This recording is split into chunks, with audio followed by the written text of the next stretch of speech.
Hey all, Ron here from Military Images Magazine with a new episode of Life on the Civil War Research Trail. Today, I want to take you to Virginia in the spring of 1864 during the Overland Campaign, where unprecedented fighting was taking place as the Union Army was advancing closer and closer to Richmond. While that fighting was going on and the massive casualties in both armies, a multitude of field hospitals popped up in the wake of all of the combat. A constant stream of battlefield wounded poured into these makeshift tent shelters where harried surgeons patched up wounds or performed amputations and other emergency surgeries.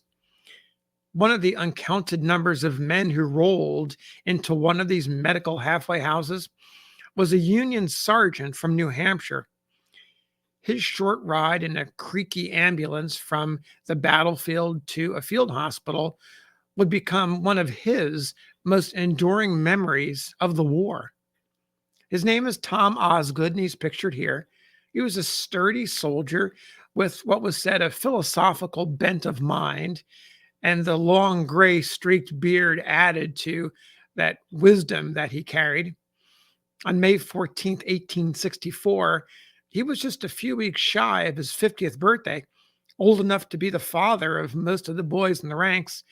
He and his comrades in the 12th New Hampshire assaulted the Confederate defenses of Richmond near Drewry's Bluff along the James River.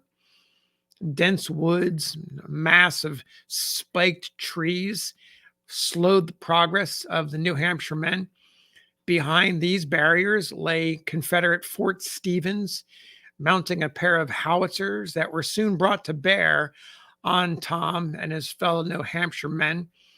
At some point, as the leaden hail rained down on the men, a jagged fragment from one shell tore through Tom's right leg, just above the ankle, taking with it a considerable amount of tendon and muscle.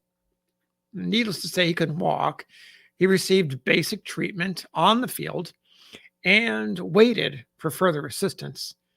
2 whole days passed before medical personnel were able to visit Osgood. Things were moving so quickly. The medical personnel determined that the wound was serious and loaded him aboard an ambulance for a trip to a nearby field hospital. When he got in that ambulance, he wasn't alone. He shared the ride with a young Confederate soldier who had suffered a pretty severe thigh wound. Tom took one look at the boy and saw great beads of sweat that had formed on the young man's face.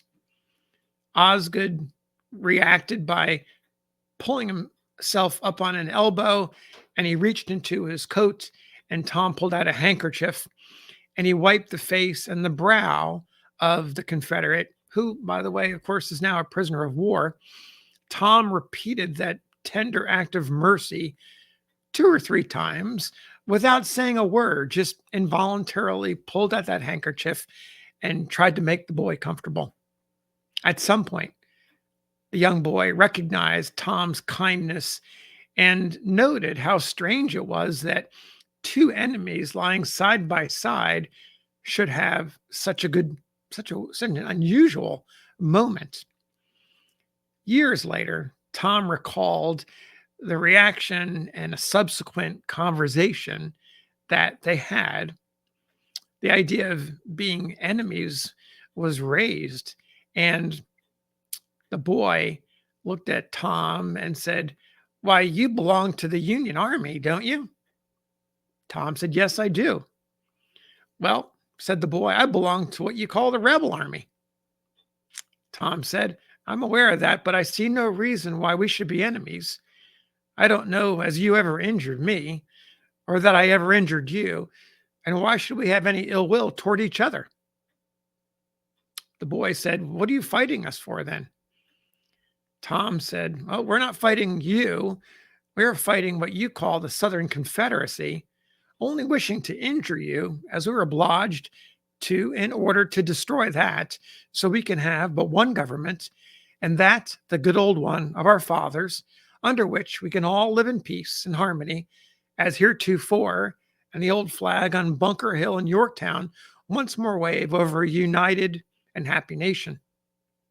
The Confederate said, "Well, I never looked at it just in that light before, but I reckon you are right about us fighters, if not on what we were fighting for." Tom said, "Yes, and I'm right about that too, and the right must and will prevail, as time will prove, and I trust you may yet live to enjoy the privileges and blessings of the very government that you and your comrades are now trying to destroy. What may I call your name?" The boy said, "My name is Madison A. Brown. I belong to the 25th South Carolina Regiment." The dialogue ended here as the ambulance pulled up at the field hospital. Osgood, Tom Osgood, watched as the attendants carried the young, severely injured Confederate into a tent and out of sight. As you can imagine, Tom's kindly treatment of a foe may have surprised the Confederate, surely surprised the Confederate, but it wouldn't have surprised anyone who knew Tom. Back in his hometown of Hebron, New Hampshire, townspeople respected him for his honesty and his integrity, and they cheered his sunny disposition. He had embraced carpentry as his chosen profession, perhaps following the footsteps of Jesus. In his early 30s, Tom married Sylvia Lovejoy, a woman about 15 years his junior. They began a family that grew to include 5 children. Sylvia died tragically only 5 days after the birth of their last child, a son. That was in 1858.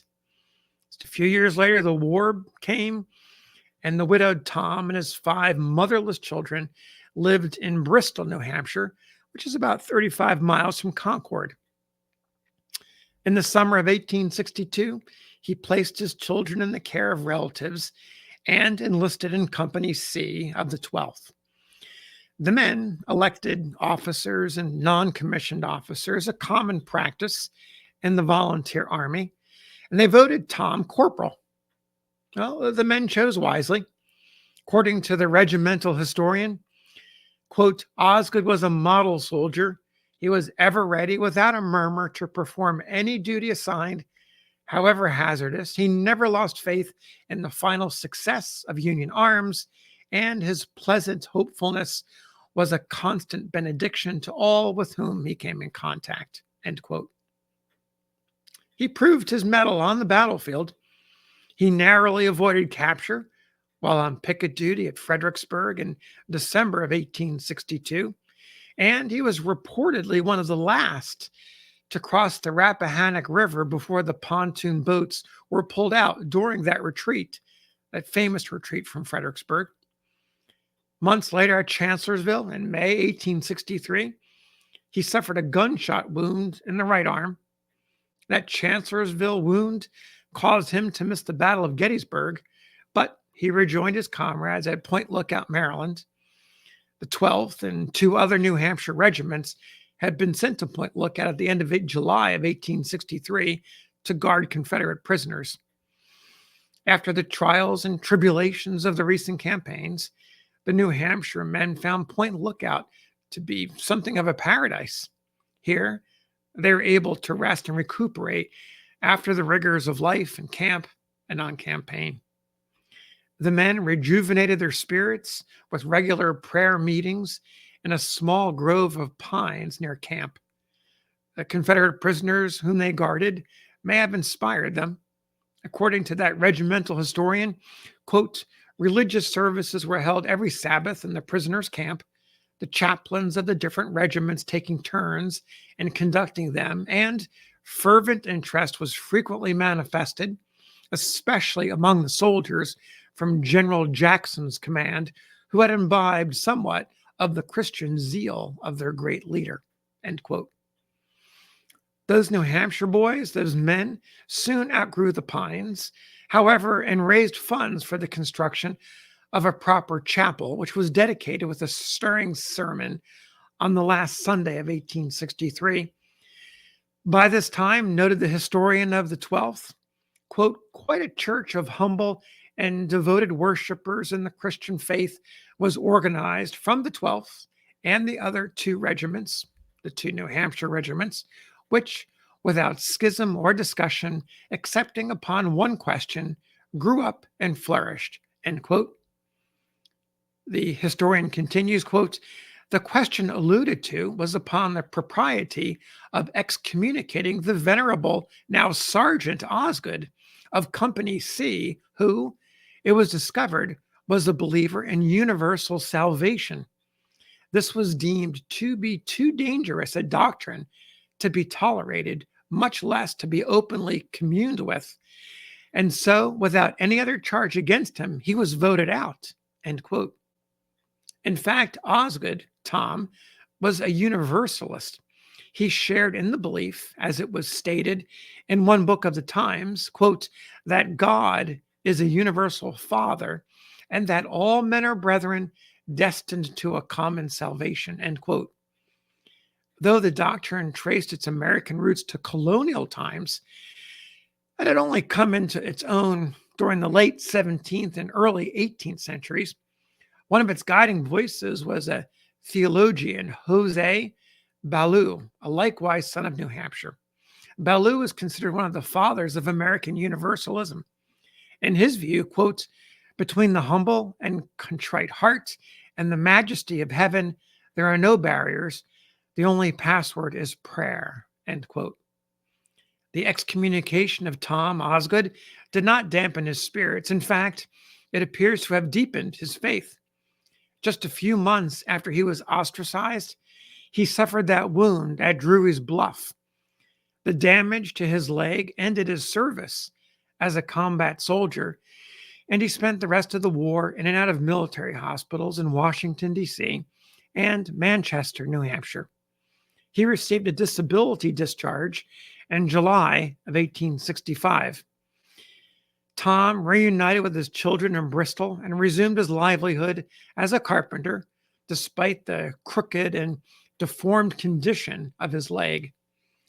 In fact, as late as 1888, more than 20 years after the war, surgeons reported that the wound is a patchy area about the size of a silver dollar, periodically opened up to expel bits and pieces of foreign matter and then crusted over only to break open later. By this time in 1888, he could only walk with the aid of crutches. He lived about another 8 years, shortly before his death in 1896 at age 82. The regimental historian interviewed Tom. Though he had slowed down and his gray streaked beard, the one you see here, had turned to snow white, his mind was still strong. The historian noted, quote, his influence by both the precept and example has always been on the right side, and although constant and consistent in his Christian work and faith, he neither believes in the election of good nor the rejection of the wicked, but in a common brotherhood for all. He declines to believe in a creator less kind and forgiving than many of his creatures, end quote. One of God's creatures was Madison Brown, that boy, the boy Confederate from the 25th South Carolina, who Tom had shared an ambulance ride now more than 3 decades earlier. Tom said in the interview, quote, I have not seen or heard from him since, but I've often thought of him, as doubtless he, if living, has of me, end quote. Tom went to his grave in 1896. With that thought in his mind, he never knew that, in fact, young Madison Brown barely survived that ambulance trip. Soon after, he had an amputation and succumbed to his injury on May 26, 1864, only 6 days after the men parted ways in that brief but memorable ambulance ride. Thanks for listening. We'll see you on the next episode of Life on the Civil War Research Trail.